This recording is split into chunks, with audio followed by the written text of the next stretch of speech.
We are currently, of course, today reviewing the Lodwar Municipality 25-year water draft master plan. And this is supported by UNICEF. And so engagements have already begun. And today, I think over the last 5 months, we've had discussions with the partners around here.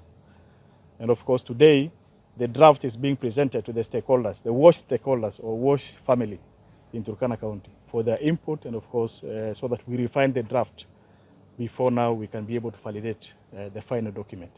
This plan is for 25 years, and what it aims at is it has taken stock of the existing water infrastructure, it has taken stock of the existing populations that need to be served. The current demand actually is around 11,000 meter cubic per day. But the existing boreholes, which are around 15 of them, active boreholes in Lodwar Municipality, are only able to get us 7,000. So you realize that we have a deficit of around 4,000 meter cubic per day. So this is what the plan has been able to indicate for us. And we believe that once the plan is commissioned, we will now embark on the process of ensuring that we are able to meet that demand in the short term, in the intermediate, and in the long term. That is 2027. So this is what we are doing today, and we are glad to the partner UNICEF. We are glad that the other partners that we have here have actually come to bring in the expertise and their inputs into this plan, because it will be the blueprint on which subsequent developments as far as operation and maintenance, subsequent development on further investments in the hard water infrastructure will actually be undertaken. The highlights of the master plan, 25-year master plan, includes the rehabilitation of the system, because as you realize that the current system, which the chief officer has talked about, is a system which was laid more than 20 or maybe 30 years ago. So most of the lines are corroded and dilapidated.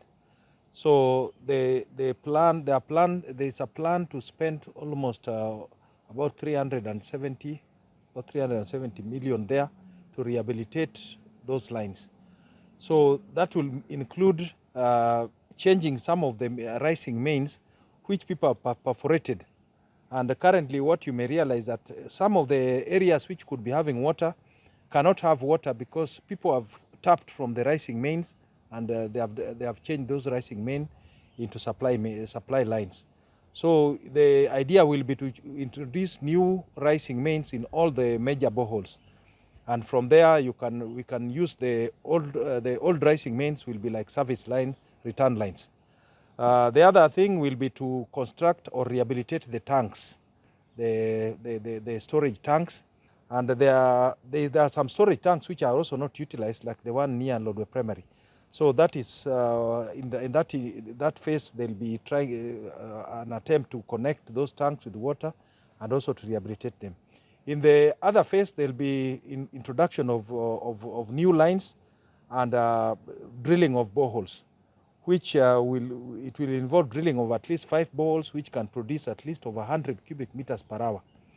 So if we can get that in the next phase, then the town will be able to get sufficient water. So it is a very, very significant document for us and plan for us.